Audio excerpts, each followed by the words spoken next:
Imagine you are standing in an open field on a crisp, clear night. You are far away from the glowing lights of the city.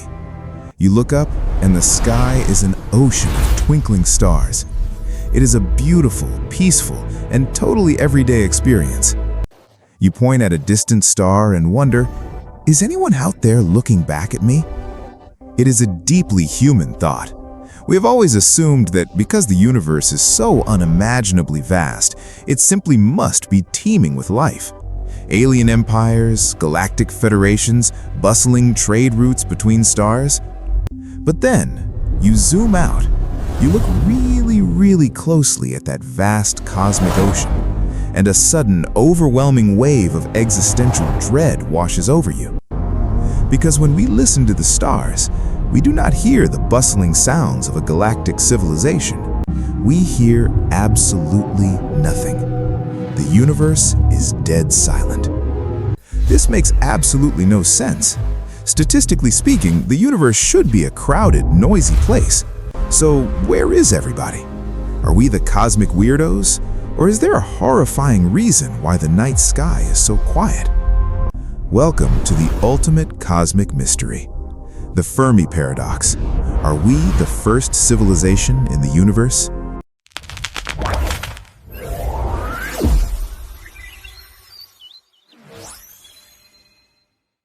To understand why this silence is so terrifying, imagine you were throwing a massive party in a gigantic, multi-million-dollar mansion.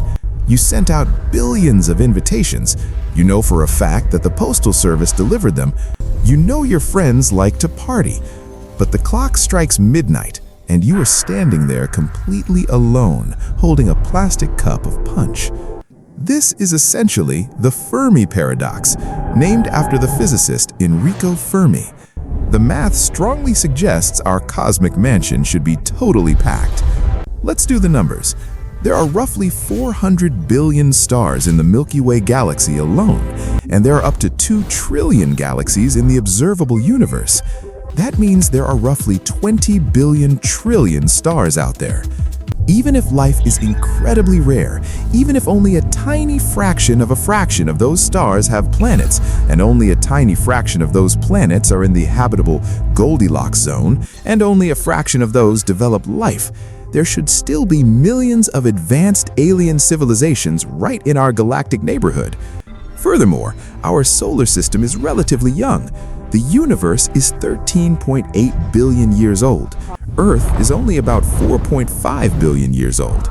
That means there were billions of years for other civilizations to rise, build spaceships, and colonize the galaxy before Earth was even a hot ball of magma.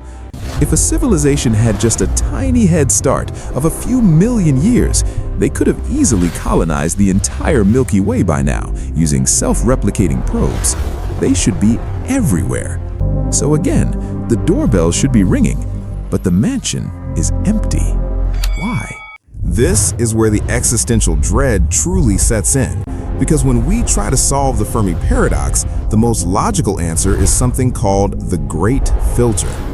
The Great Filter theory suggests that on the long evolutionary road from a dead rock to a galaxy-spanning galactic empire, there is a wall, a massive, terrifying hurdle that is almost impossible for life to cross. This filter is so deadly that it wipes out almost every species that encounters it. The most important question in the universe right now is this: where is the Great Filter located on our timeline? Is it behind us? Or is it ahead of us? If the Great Filter is behind us, we have reason to celebrate. Maybe creating life from dead, non-living chemicals, a process called abiogenesis, is the filter. Maybe the universe is full of habitable planets, but they are completely sterile.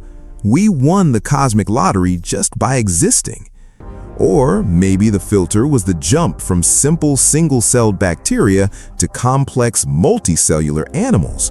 For billions of years, Earth was just a soup of basic cells doing absolutely nothing.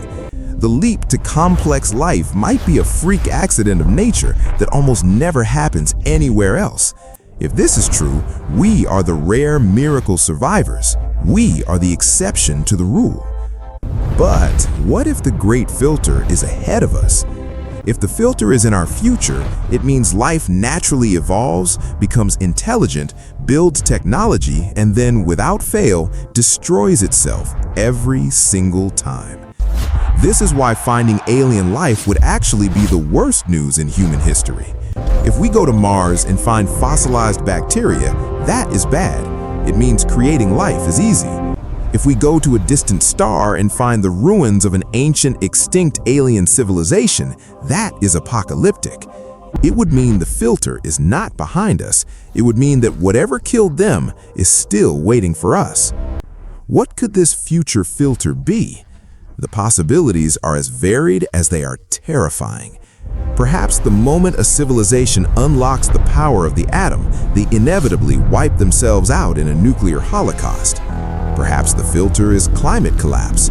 Expanding civilizations require endless energy, and by the time they realize they have destroyed their planet's biosphere, it is too late to reverse the damage. Or maybe the filter is artificial intelligence. The moment a biological species creates an intelligence greater than its own, that artificial supermind instantly decides that biology is inefficient, exterminates its creators, and goes to sleep. If the great filter is ahead of us, then the silence of the night sky isn't a peaceful quiet. It is the silence of a cosmic graveyard, a dark forest where every species that makes too much noise gets violently erased from existence. So, is humanity just waiting for the clock to run out? Are we trapped on a conveyor belt headed straight toward inevitable destruction? Take a deep breath.